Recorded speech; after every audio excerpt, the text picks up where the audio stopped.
In this video, I'm walking you through how to do standing at the wall with a block. The hint is in the name. You are going to need a yoga block and you're going to need a little stretch of wall as well. When we stand up, we're going to be putting our block in between our thighs like this. And depending on how big your block is going to depend the angle that you have it at. So for me, this is quite a small block. And if I have it this medium way around, it's keeping my hips, my knees, my ankles and my toes nicely in alignment. If I had it this narrower way, as I squeeze into the block, I am then getting a little bit too much like internal rotation of my knees. So I want my kneecaps to be tracking in a straight line with the hip joints. And for this block, this way is going to be better, just because it's going to help me with that leg alignment. We're going to bring our body back against the wall. And the first thing that we're going to look at is our feet. So we want our ankles to be hip width apart, which is narrower than most people think. When you look down, it should probably only be about a fist distance perhaps between your big toe joints. And you're also going to be more pigeon-toed than you think. So when we stand back against the wall, we're looking to get the middle of our second and third toes kind of tracking with the center of the front of our ankle, our knee and our hip. We don't want our feet pointing out to the side, and we don't want to measure parallel feet from our big toe position. We want to measure parallel feet from the middle of our second and our third toes. So if in doubt, go a little bit more pigeon-toed. It's going to hopefully change your sort of foot function quite a lot by doing that. And then what we're trying to do here is really settle ourselves into our lower body. When we come back against the wall like this, almost everybody's first instinct is to do this and pull the arms and the shoulders back and to lift the rib cage up towards the ceiling. That's because your head is very much a priority for your body when it comes to posture. But I also think, just like societally, we are sort of conditioned into thinking that having our shoulders behind us is what posture is all about. But if we're pulling our shoulders behind us at the expense of our rib cage position, what we're doing is we're keeping ourselves trapped at the front of our hips. And this exercise is all about hip extension. So I don't want you standing like this, even if your shoulders go far back. I want you to relax your arms, relax your hands, relax your shoulders, and relax your head. And I want you to be thinking more about keeping that kind of lower portion of your rib cage against the wall. You can see here that when I get myself set up in my rib cage, I'm really hunchy in my upper body. If that's the case, great, you are doing it correctly and you are telling yourself the truth as to what is going on in your upper body posture. If you're holding yourself like this, you're compensating, you're tricking yourself into thinking that you've got good upper body posture, but you don't. So really keep the upper body relaxed, because the upper body is not what is important in this exercise. We're going to spread our toes nice and wide and really try hard not to be gripping and clawing with them. And as we spread the toes wide, I also want you focusing on pushing down through the middle of your feet. So you're kind of pinning into your big toe joints and grounding into the balls of your feet. My ankles, my calves, and my bottom here are at the wall. So if you've got one hip that's tighter than the other, you might notice that one butt cheek is trying to kind of draw away from the wall, or you might notice that one knee is kind of bending a little bit more. You're trying as hard as you can to keep the butt cheek at the wall and keep the calf at the wall. If you're really rotated in your pelvis, it might be a real struggle, but as long as you're not in pain, that is a great thing for you to do. The next thing I want us to think about is our breathing. So we're going to make sure that we're relaxed in our jaw, relaxed in our neck, relaxed in our belly. We're breathing into our nose and we're really trying to expand the bottom of the diaphragm with the breath. So we're getting the bottom of our rib cage moving with our calm nasal diaphragmatic breathing. Upper body relaxed, upper body is slumping, breathing is nice and calm and controlled, pinning into big toe joints, keeping bottom and calves at the wall.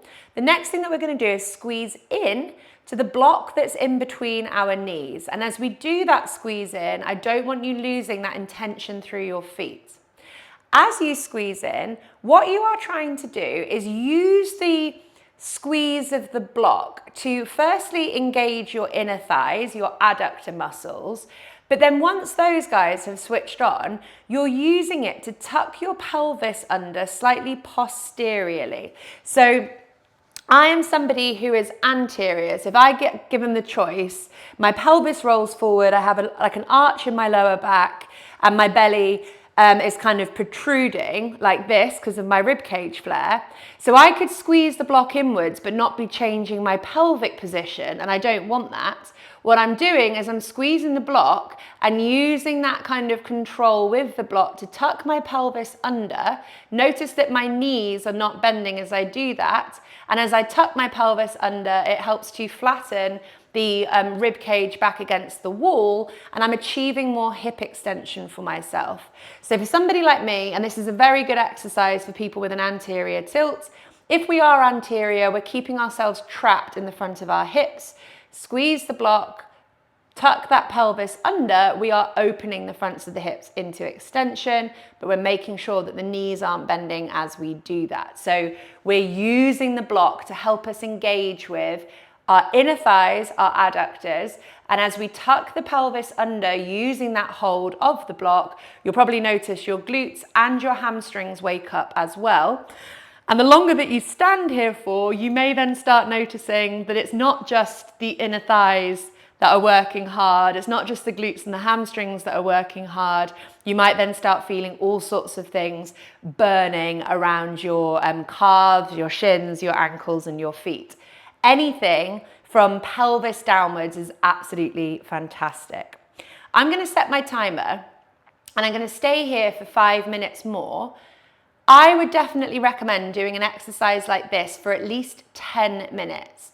So it can take quite a long period of time when we do exercises like this, where we're just standing still, but we're allowing things to start clinking into place. It can take a while for those things to clink into place. So if we're only holding exercises like this for a couple of minutes at a time, we're not really giving our body the chance to make the changes that we want it to make. So one day, to kind of do yourself a favor and maybe just hold this for 10 minutes, 15 minutes, 20 minutes, maybe even half an hour, and see what happens. Because as things start slowly changing, as you start feeling like more muscles through your legs burning, and you might start noticing that your shoulders start pulling back and freeing themselves up, you might start noticing that your legs are like trembling and wobbling, and that's normally a lovely sign that the hips are starting to let go in extension. As the hips start to let go in extension, that's where we can get like a magic postural change, where our arms and our shoulders just feel like they move behind us like this, but without us flinging ourselves there. So there is this massive issue with people when they think they are improving their posture, but they are shoving themselves back artificially and creating more tension, versus when we actually improve our posture, which means improving the function of our muscles, improving the balance of our joints, improving the alignment of our joints, which is what we're doing in exercises like this. As those postural changes occur, you will just start noticing that your shoulders and arms hold themselves in a different position, but naturally, without you having to force yourself there. Be conscious in this exercise that if you have got a dominant leg, so if you put more weight through one leg than the other, or if you have a pelvic elevation, so if one hip is higher than the other, you may well be avoiding the leg that you normally avoid, or the leg that the elevated pelvis is on. So just make sure you feel like you have an even amount of weight through both of your feet, and that your upper body or your pelvis sort of isn't tilting to the side. So for example, if I was somebody who avoided loading my right leg here, I might be kind of subconsciously tilting my upper body to the left-hand side to continue to avoid that dysfunctional right leg. So just really make sure that the weight distribution feels level, and that your shoulders feel above your hips, and that your hips are above your feet. If in doubt, film yourself do it, or ask like a friend or family member to watch you do it, because they may be able to spot when you're doing that offset thing. So this is a great exercise for pelvic rotation. It's a great exercise for an anterior pelvic tilt. It's a great exercise for people with foot dysfunction. it's a great exercise for a whole bunch of stuff. You know, it can really help with the upper body positioning as well. All sorts of different things. So just keep relaxing. Oh, and I forgot, it's a really good exercise for if you've got one leg that you avoid. So to get you putting the same weight distribution through both of your feet, both of your legs, both of your hips, both of your pelvises, that can be one of the most common causes of one-sided pain. So if you're somebody with ankle pain or knee pain or hip pain on one side, you're probably overloading that leg. And we need to invite your body to put that load back through the other leg to ease the tension off the one that you're overloading. We've got just 1 more minute here, but like I said, if you've got the time, please feel free to hold this for at least twice as long, at least 10 minutes, 15 minutes, 20 minutes, because that really is where the magic will happen in this exercise. Keep breathing, keep relaxed, big toes stay grounded, squeezing with inner thighs to wake up adductors, using that connection to draw the pelvis under. It's going to open us up through the front of the hips if you're anterior like me, and it's going to wake up the glutes and the hamstrings. This isn't typically an exercise that I would give to someone with a posterior pelvic tilt, but no one follows the same rules. So it might be that you have a posterior pelvic tilt and this really suits you because it wakes up your feet or it helps you get rid of rotation through your pelvis. There are different reasons why this might work for you, even though technically a posterior pelvic tilt person, we wouldn't necessarily want to normally encourage more of a posterior pelvic tilt. But this is a great exercise for a whole host of different things. So do be open-minded and do give things a go. Okay, that was 5 minutes there in standing at a wall with the block. I hope you enjoyed.